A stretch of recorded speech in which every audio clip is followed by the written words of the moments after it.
اعوذ باللہ من الشیطان الرجیم بسم اللہ الرحمن الرحیم رب اشرح لی صدری ویسر لی امری واحلل عقدۃ من لسانی یفقہوا قولی قال اللہ الحکیم یا ایھا الذین آمنوا کتب علیکم الصیام کما کتب علی الذین من قبلکم لعلکم تتقون۔ عزیزان من، یہ آیت کہ جس کی تلاوت ہم نے کی مشہور و معروف آیت ہے سورہ بقرہ، آیت نمبر 183۔ خداوند منان اس آیت کے ذریعے سے روزے کی اہمیت کو بیان کر رہا ہے نتیجے کے عنوان سے، اور وہ نتیجہ لعلکم تتقون ہے۔ ماہ مبارک رمضان کی آمد ہے کہ اس ماہ مبارک رمضان میں، یعنی 11 مہینے گزرنے کے بعد، اس سے مراد خالی یہ نہیں بلکہ ہر ماہ مبارک رمضان جب سال گزرنے کے بعد آتا ہے تو ایک خوشخبری دینے کے لیے آتا ہے، اور وہ خوشخبری جز تقویٰ کے اور کچھ بھی نہیں۔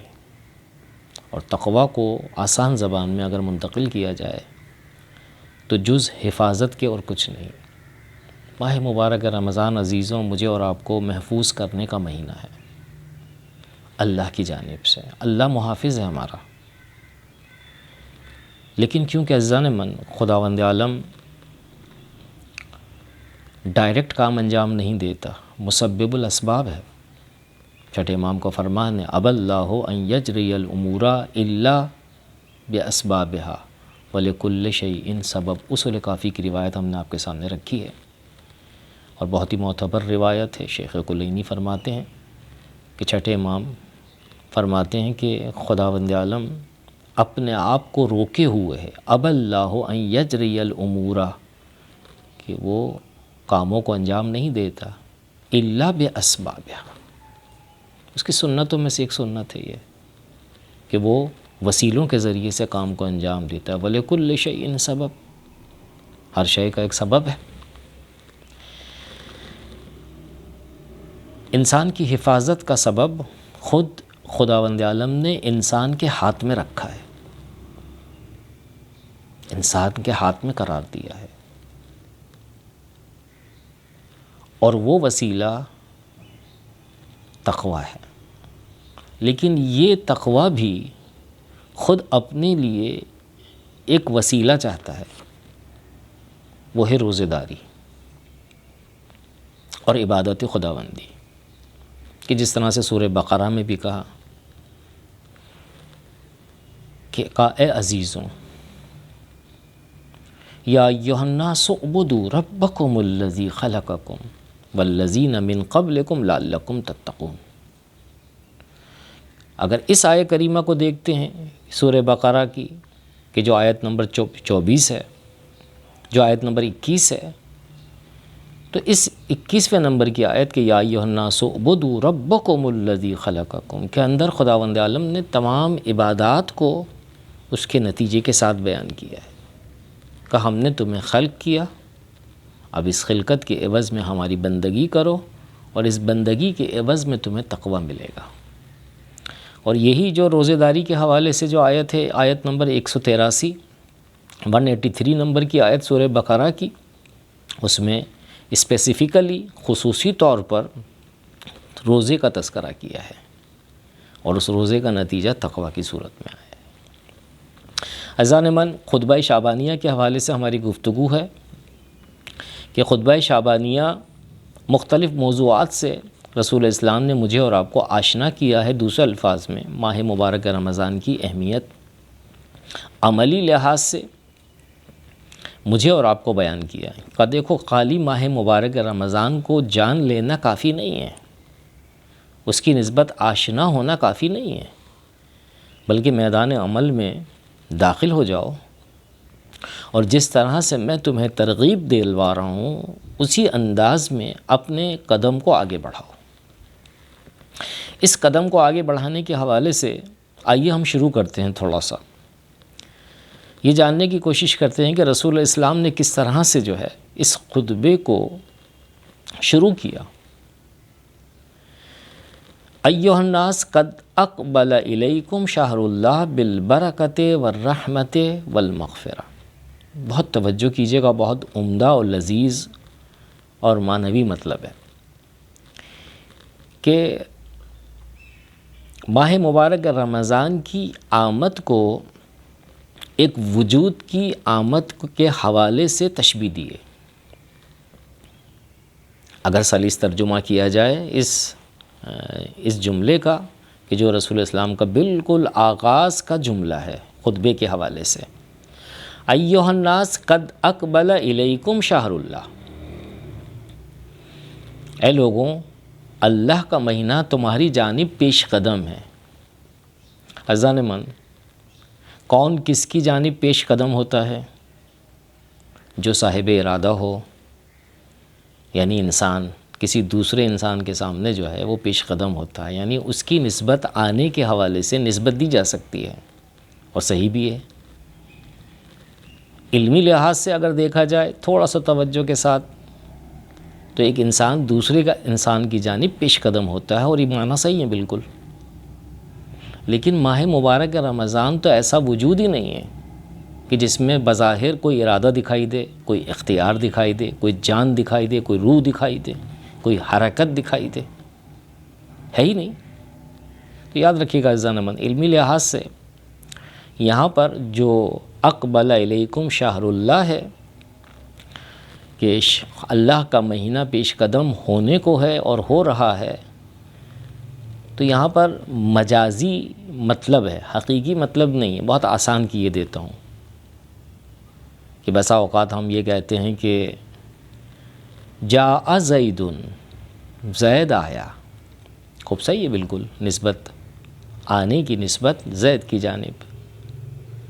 یا ضرب زید، زید نے مارا، مارنے کی نسبت زید کے حوالے سے. لیکن ممکن نہیں ہے دیوار کی نسبت، فرش کی نسبت، ان اشیاء کی نسبت کہ جو بے جان ہیں، جو صاحب ارادہ نہیں، جو صاحب اختیار نہیں. آسان زبان میں انسان کی مانند نہیں، تو کیوں کر جو کہ ہم اس کی نسبت آنے کے حوالے سے گفتگو کر سکتے ہیں، جانے کے حوالے سے گفتگو کر سکتے ہیں. تو علماء ادب اس مقام پر یہ کہتے ہیں کہ یہ اسناد اور یہ جو نسبت دی گئی ہے اور دی جاتی ہے دوسری اشیاء کی نسبت انسان کے علاوہ آنے اور جانے کی، اٹھنے کی اور بیٹھنے کی، یہ حقیقتی یا حقیقت کی بنیاد پر اسناد نہیں ہے، نسبت نہیں ہے، بلکہ جو کیا ہے مجاز ہے. یہاں پر رسول اسلام نے قد اقبل الیکم شہر اللہ، شہر اللہ کو ایک وجود سے تعبیر کیا ہے، اور وہ وجود صاحب ارادہ اور صاحب اختیار ہے. یہ ایک مطلب. شیخ بہائی نے اس مطلب کو ایک مقام پر یہ کہہ کر تعبیر کیا ہے، کہا یہ تشبیہ ہے، یہ استعارہ ہے اور یہ تمثیل ہے، کہ جس کو آسان زبان میں یہ کہا جائے کہ رسول اسلام نے ماہ مبارک رمضان کو ایک وجود باحث سے، با ارادہ سے اور با اختیار سے تشبیہ دی ہے. اور عزیزان من، اگر اہل دل سے دریافت کیا جائے کہ ماہ مبارک رمضان کی تعریف کیا ہے تو وہ یہی کہیں گے کہ وہ صاحب احساس ہے، وہ فردن فردن روزے دار سے واقف ہیں. ہر ماہ مبارک رمضان، دلیل کیا ہے اس کی؟ دلیل اس کی یہی آغاز کے کلمات ہیں رسول اسلام کے کہ ایھا الناس قد اقبل الیکم شہر اللہ. بہت غور سے سنیے گا عزیزان من. بالبرکۃ والرحمۃ والمغفرہ، یہ دلیل ہے. یعنی کیا؟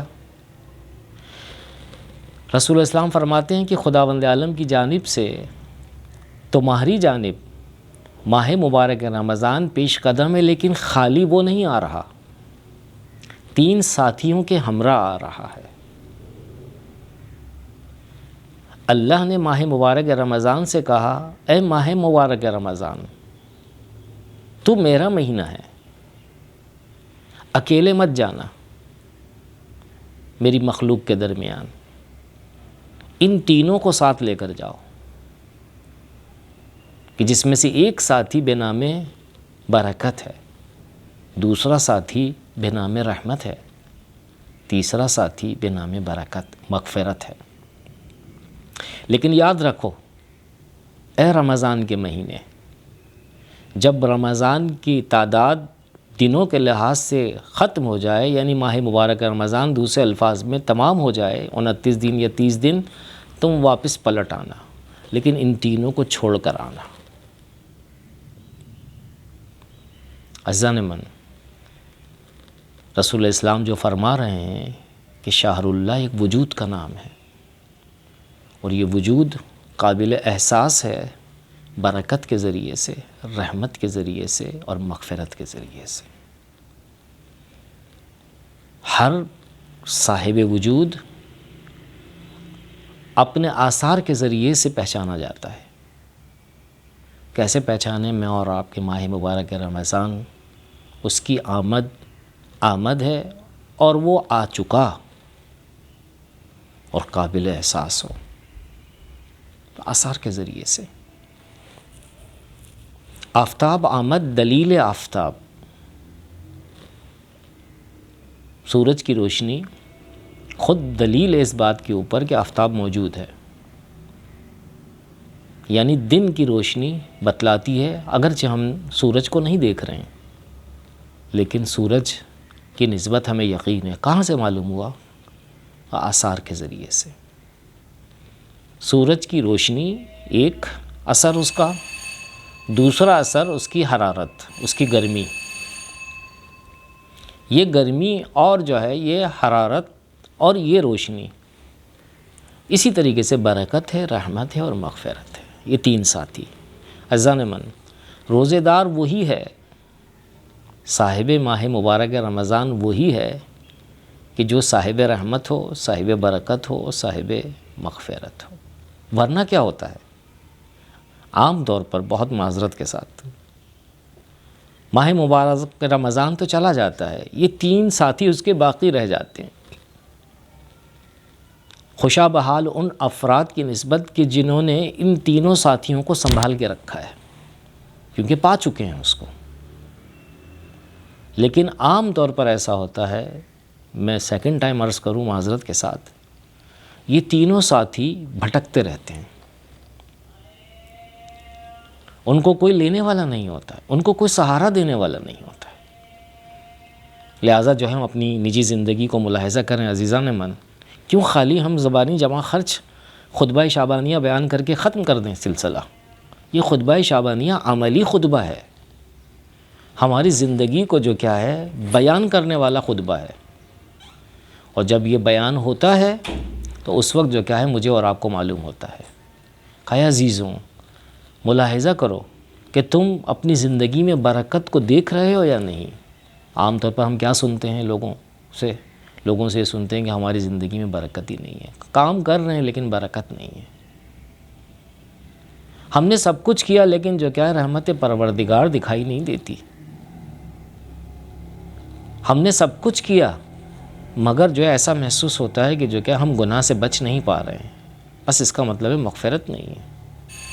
لیکن عزیزان من، یہ اس وقت ممکن ہے کہ جب میں اور آپ رسول اسلام کے بتائے ہوئے قوانین عام طور پر اور خاص طور پر خطبہ شعبانیہ کے ذریعے سے اس کو مد نظر رکھیں اور رمضان کو پورے وثوق کے ساتھ قرار دیں اپنی روح کا حصہ۔ انشاءاللہ آئندہ نشست میں آپ کی خدمت میں مزید گفتگو رہے گی۔ السلام علیکم ورحمۃ اللہ وبرکاتہ۔